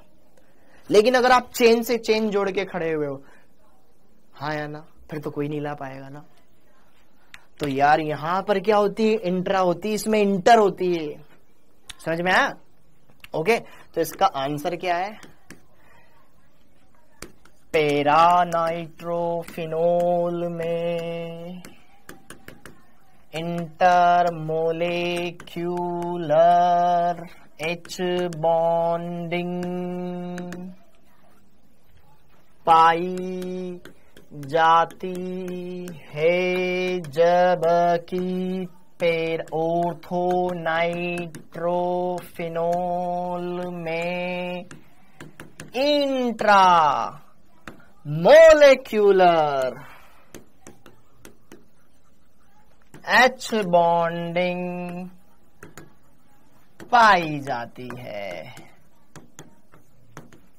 एवं हम जानते हैं, क्या जानते हो, कि जो प्रबलता होती है वो इंटर मोलेक्यूलर H बॉन्डिंग की ज्यादा होती है इंट्रा से मोलेक्यूलर H बॉन्डिंग से। प्रबलता ज्यादा तो क्वथनांक भी ज्यादा। हाँ या ना? समझ में आया क्या? समझ में आया कि जिसमें इंटर होगी वो ज्यादा स्टेबल होगा, उसको गर्म करने के लिए उतना ज्यादा ही ताप देना पड़ेगा। अच्छा, एक और क्वेश्चन, ये तो आता है तुम्हें सबको, आता है सबको? हाँ जी, बस थोड़ा सा और, मुश्किल से 1.5 पेज का काम और बचा हुआ है। 1.5 पेज का, मुश्किल से 1.5 पेज का काम और बचा हुआ है। मुश्किल से 1.5 पेज का काम और बचा हुआ है। एक आइस क्यूब, आइसक्रीम खाइए सबने, आइसक्रीम, कोई भी आइसक्रीम खाइए, तो उसको पकड़ने के लिए लकड़ी की डंडी का इस्तेमाल क्यों करते हैं? स्टील की डंडी का इस्तेमाल क्यों नहीं करते? आइसक्रीम के लिए लकड़ी, लकड़ी लिखा है ना, हाँ, वरना कभी लड़की लिखने में आता है। लकड़ी की स्टिक का ही इस्तेमाल क्यों किया जाता है? स्टील के स्टिक का क्यों नहीं? स्टिक का, स्टिक मतलब लकड़ी, ठीक है, मतलब रोड, छड़ का स्टिक का क्यों नहीं?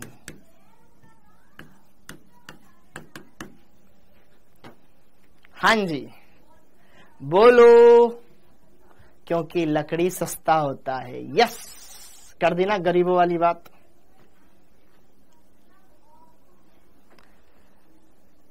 क्या तुम सब बायोलॉजी वाले हो? क्या तुम सब बायोलॉजी वाले हो? स्टील महंगा होता है।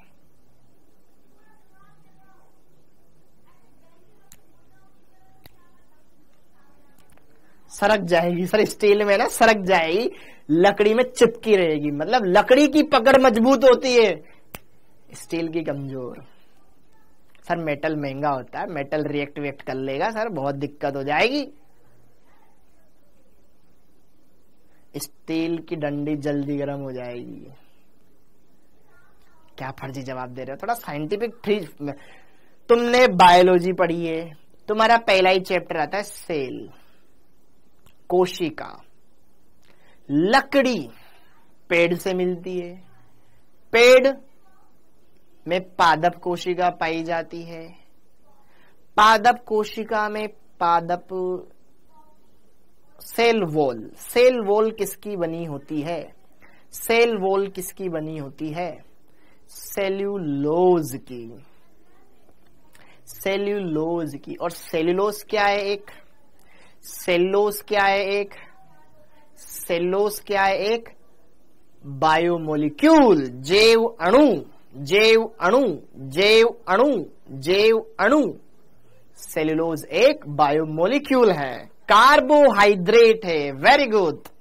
सेल्यूलोज एक कार्बोहाइड्रेट है, हाइड्रेट जिसमें OH समूह पाए जाते हैं। इसमें OH समूह पाए जाएंगे। आपकी चुस्की में भी OH समूह, लकड़ी में भी OH समूह, उसका OH इसके OH के बीच में H आएगा कि नहीं आएगा? बॉन्ड बनेगा कि नहीं बनेगा? हाँ या ना? तो जरा देखो ध्यान से इसका आंसर, क्योंकि सांस भी नहीं, क्योंकि लकड़ी में सेल्यूलोज पाया जाता है, सेल्यूलोज पाया जाता है, क्योंकि लकड़ी में सेल्यूलोज पाया जाता है। ठीक है, क्योंकि लकड़ी में सेल्यूलोज पाया जाता है जो कि एक कार्बोहाइड्रेट होता है, जिसकी उपस्थिति के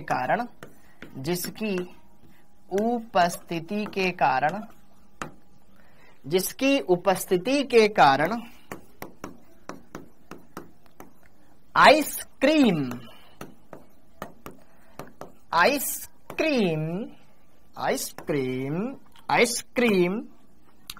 लकड़ी के साथ H बॉन्डिंग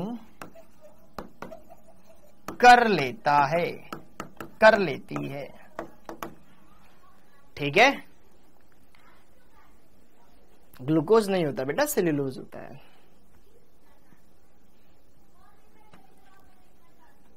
सर ये भी रीजन नहीं होता है, स्टील न लगाते लड़की ही। अबे लड़की लिख रहा है जानबूझ करके।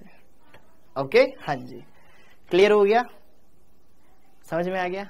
अब आगे, हाँ कुछ क्वेश्चंस आपको, अच्छा हाँ जी, बीपी का क्रम बताएं। समझिएगा बेटा, फालतू मजाक नहीं, ठीक है। बीपी का क्रम बताएं। अब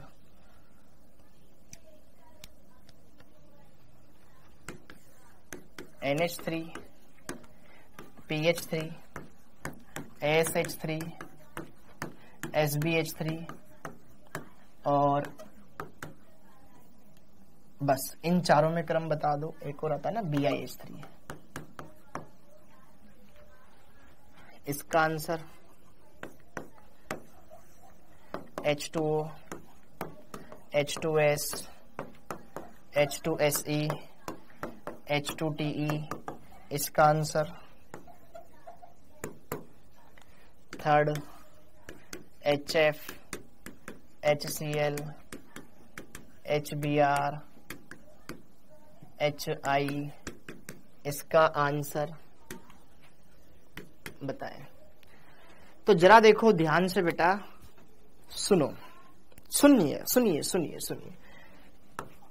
हमें पता है कि यार जो बॉइलिंग पॉइंट होता है, बॉइलिंग पॉइंट जो होता है वो अणुभार के समानुपाती होता है, परंतु साथ साथ H बॉन्डिंग को भी तो देखना पड़ेगा ना यार।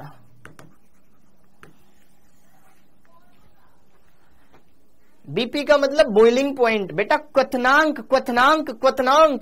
अरे बीपी का मतलब होता है बेटा क्वथनांक।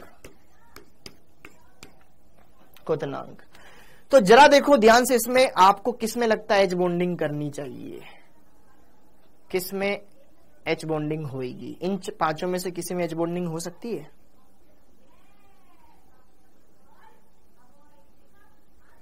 अमोनिया में। ब्लड प्रेशर, अबे नालायक हो, अमोनिया में H बॉन्डिंग होती है, इसमें H बॉन्डिंग होती है।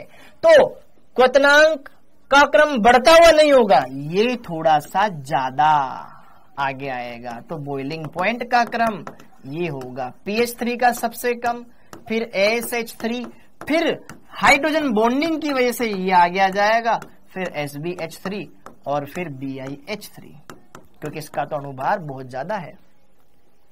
ठीक है, यहां पे जरा देखो ध्यान से, वही ड्यू टू H बॉन्डिंग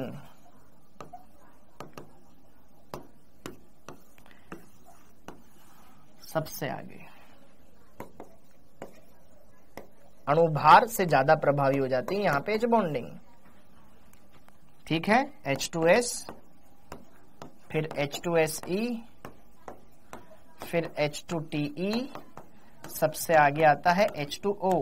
सबसे ज्यादा बेटा H बॉन्डिंग, H2O में H बॉन्डिंग पाई जाती है और वो इतनी ज्यादा इफेक्टिव होती है कि अणुभार वाले फैक्टर से भी ज्यादा डोमिनेट कर जाती है। ठीक है, H2O में H बॉन्डिंग पाई जाती है, इसलिए वर्ग संख्या 16 के हाइड्राइडों में सबसे ज्यादा क्वथनांक H2O का होता है। सबसे आगे क्यों नहीं रखा बेटा? क्योंकि उसका अणुभार बहुत ज्यादा था ना, अणुभार की विधि समानुपाती है। ठीक है, करेंगे बेटा आदर्श,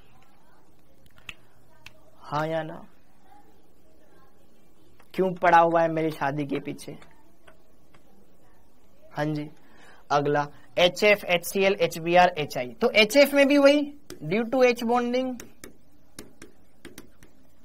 तो इसका भी ऑर्डर तो एकदम सेम नहीं आएगा, कुछ तो घपला होगा, होगा कि नहीं होगा?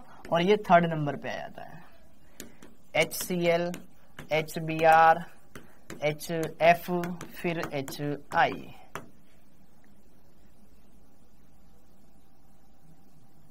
नहीं यार, थर्ड पे आता है HF ना।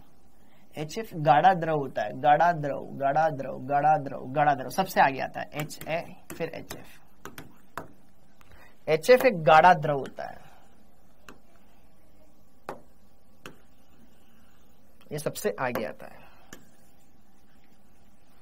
सेम ऐसे ही HF सबसे ज्यादा बॉइलिंग पॉइंट का क्रम।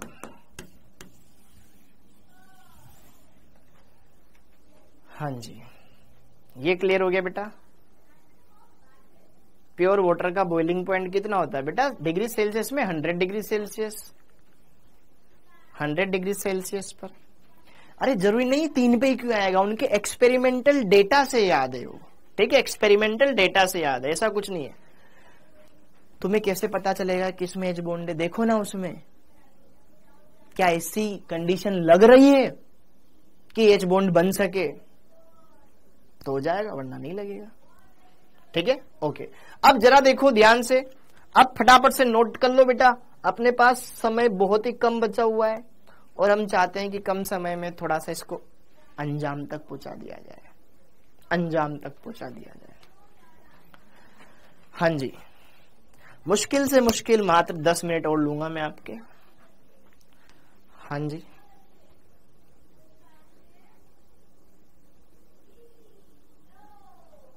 ठीक। अब ये था H बॉन्ड। अब इसके बाद आता है दुर्बल बंध, वांडरवाल आकर्षण बल।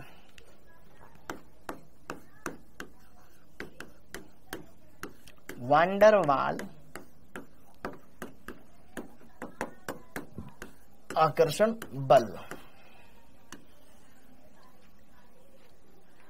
जो कि अणुओं के बीच में लगते हैं। सबसे वीक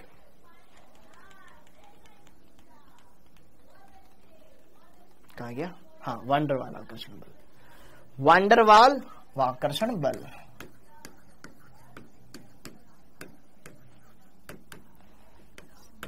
फोर्स ऑफ अट्रैक्शन,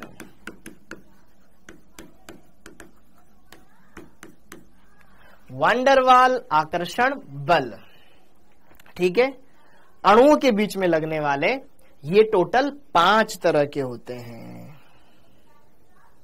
5 तरह के। पहला आयन द्विध्रुव, आयन द्विध्रुव आकर्षण,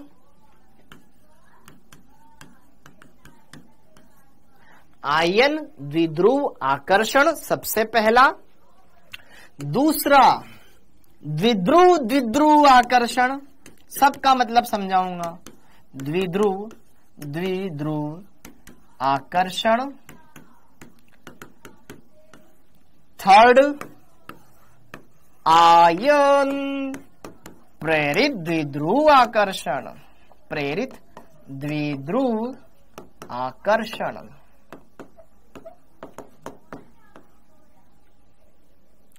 चौथा द्विध्रुव प्रेरित द्विध्रुव आकर्षण, द्विध्रुव प्रेरित द्विध्रुव आकर्षण। देन लास्ट ताषणिक द्विध्रुव प्रेरित द्विध्रुव आकर्षण, इंस्टेंटेनियस डाइपोल इंड्यूस्ड डाइपोल, तात्क्षणिक द्विध्रुव प्रेरित द्विध्रुव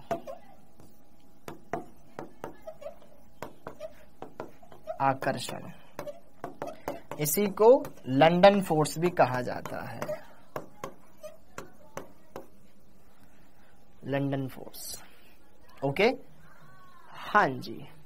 तो फर्स्ट एक आयन और एक ध्रुवीय अणु के बीच में लगने वाला आकर्षण, जैसे कि आयनिक यौगिक को जल में डाला तो जल के अंदर दो सिरे थे, वो विपरीत आवेशी सिरों को अपनी ओर खींचने का काम कर रहे थे, तो वहां पे यही बल लगता है।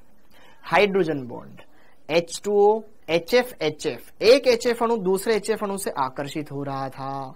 आयन द्विध्रुव द्विध्रुव, दोनों द्विध्रुव थे, दोनों ध्रुवीय अणु थे, सब बताएंगे, पहले एक बार नोट कर लो।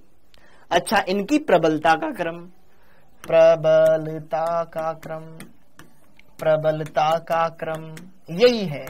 सबसे प्रबल 1 नंबर, फिर 2 नंबर, फिर 3 नंबर, फिर 4 नंबर, फिर 5 नंबर। हाँ जी भाई साहब, आयन द्विध्रुव, फिर द्विध्रुव द्विध्रुव, फिर आयन प्रेरित द्विध्रुव, फिर द्विध्रुव प्रेरित द्विध्रुव, फिर ताषणिक द्विध्रुव, फिर प्रेरित द्विध्रुव, जिसको लंदन फोर्स भी कहा जाता है। हाँ जी, यही इनकी प्रबलता का क्रम है। मतलब होते तो सब दुर्बल है, लेकिन दुर्बल में वो प्रबल है सबसे। ठीक है,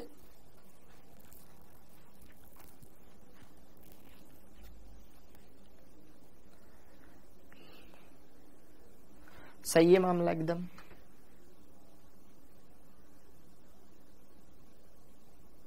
देखो पहला, आयन द्विध्रुव आकर्षण,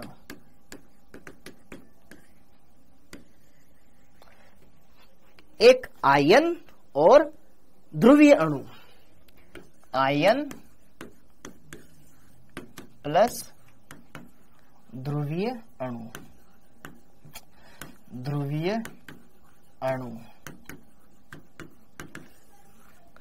एक आयन और ध्रुवीय अणु के बीच में लगने वाला के मध्य का आकर्षण, के मध्य का आकर्षण बल। जैसे कि उदाहरण, पानी में जैसे ही Na+ गया तो Na+ को क्या करेगा,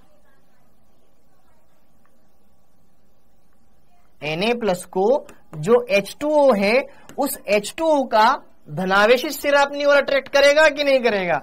करेगा ना। जैसे कि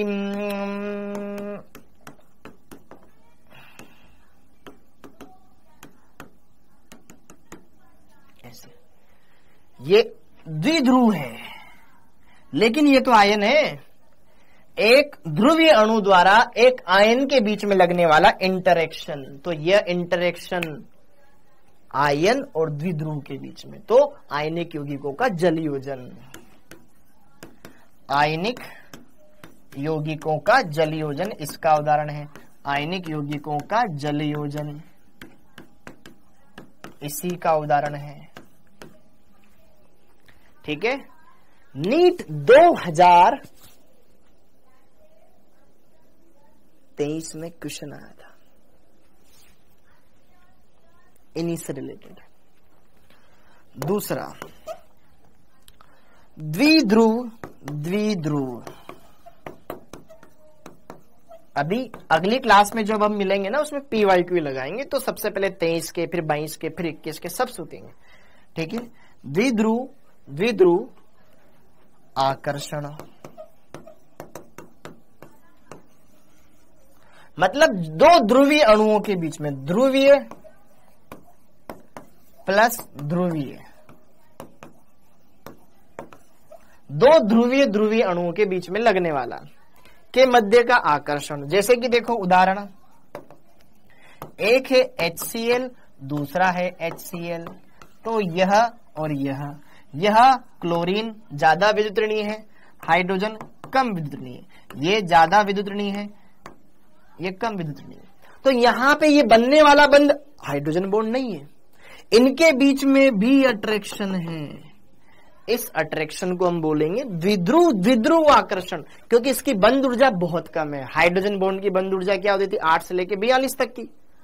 डे 1 पे पढ़ाया था कि हाइड्रोजन बॉन्ड की बंध वियोजन ऊर्जा 8 से लेकर के 42 किलो जूल पर मोल के बीच की होती है। उससे कम होगी तो वो दुर्बल बंध कहलाएंगे, इसलिए ये हाइड्रोजन बॉन्ड नहीं है। ठीक है, ओके, समझ में आया? थर्ड, आयन प्रेरित द्विध्रुव।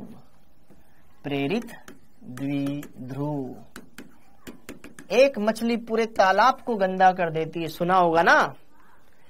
एक आवेशित आयन आया और उसने एक अध्रुवीय अणु में ध्रुवीयता उत्पन्न कर दी।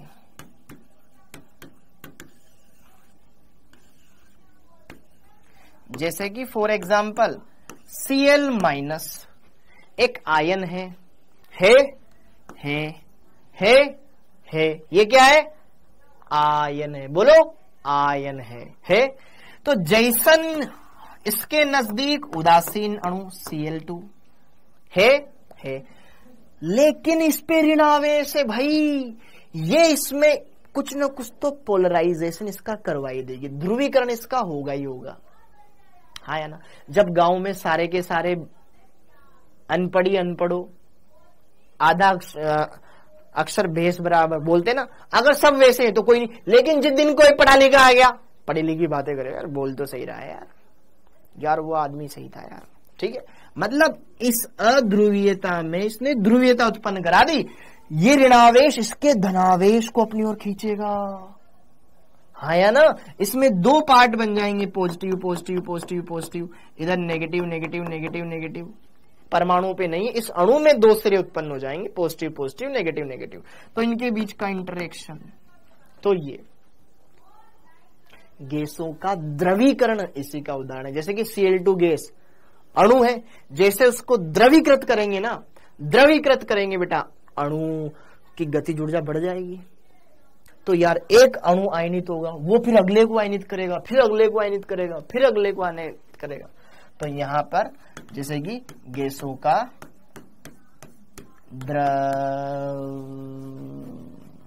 आयन प्रेरित द्विध्रुव, आयन ने द्विध्रुव को प्रेरित किया। ना इसको नहीं लिखना है, वो तो अक्रिय गैसें ही आती है। ठीक है, ओके, अभी इसको इतना रहने दो। ठीक है, एक आयन ने एक उदासीन में आवेश उत्पन्न करवा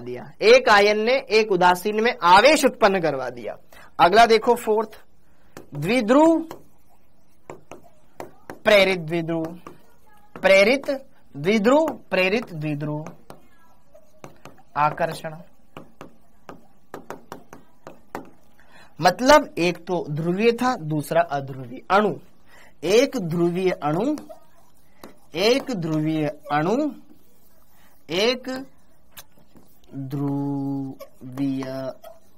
अणु है पूरा का पूरा, और दूसरा अध्रुवीय अणु।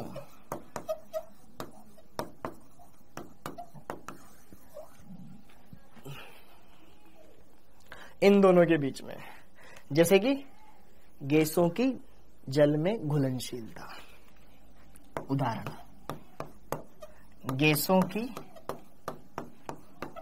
जल में घुलनशीलता।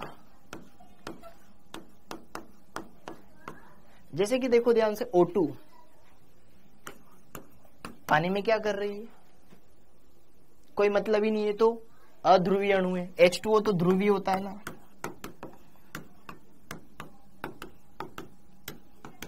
प्लस माइनस होता है, इसमें तो कोई आवेश ही नहीं होता। तो कौन सा बल? ये बल, द्विध्रुव प्रेरित द्विध्रुव। एक तो ध्रुवीय, दूसरी नहीं है, लेकिन उसके आ जाने से इसमें भी ध्रुवीयता उत्पन्न हो जाती है। ठीक है, तो गैसों की जल में घुलनशीलता इस बात का प्रमाण है, क्योंकि गैसें तो अध्रुवीय होती मोस्टली, देखना सारी गैसें H2, F2, Cl2, O2, Br2 वगैरह वगैरह सब। अब लास्ट तात्क्षणिक द्विध्रुव प्रेरित द्विध्रुव बल, आकर्षण बल।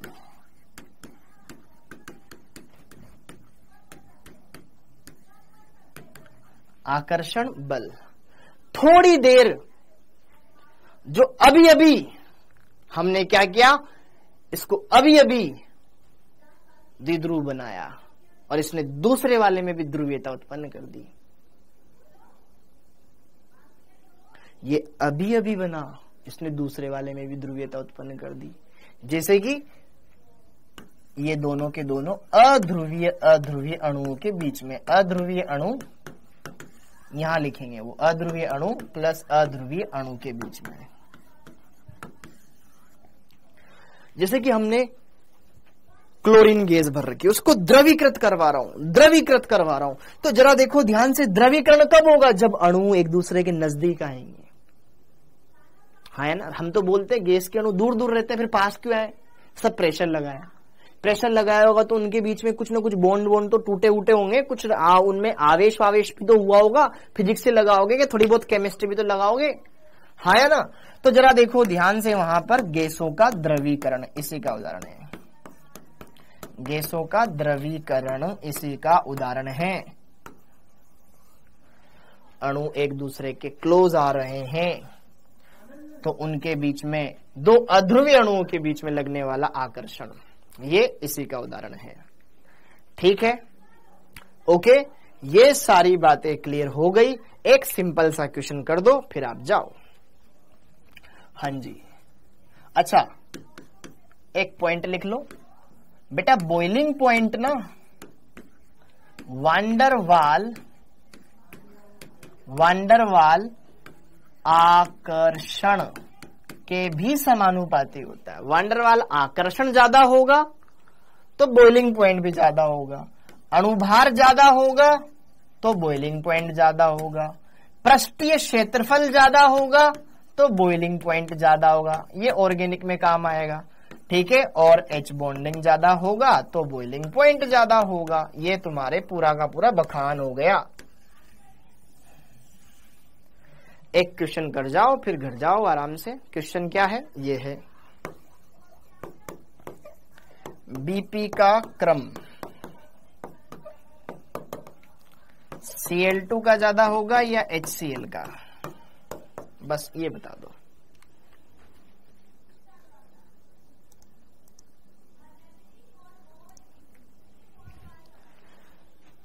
हाँ जी, कल क्लास नहीं होगी बेटा, बस खत्म है ये लास्ट। Cl2 का बॉइलिंग पॉइंट ज्यादा होगा या HCl का, भले इसका अणुभार ज्यादा आएगा उसके अणुभार से। हाँ टाइम हो गया, बस खत्म कर रहा हूं मैं, फिर आप जा सकते हो। इस क्वेश्चन के बाद आप जा सकते हो, मैं नहीं रोकूंगा। HCl का क्यों, क्योंकि यहां पे ये Cl2 ये अणु है और ये ध्रुवीय अणु है ना, यहां पर क्या होगा HCl, इनके अणुओं के बीच में क्या होगा प्लस माइनस, ये क्या है ध्रुवीय, द्विध्रुव आकर्षण। और Cl2 अध्रुवीय अणु है, अध्रुवीय अणु है, ठीक है। तो यहां पर इसका बॉइलिंग पॉइंट ज्यादा इस वजह से रहेगा, ठीक है। तो इसी के साथ बेटा ये चैप्टर यहीं पे खत्म होता है।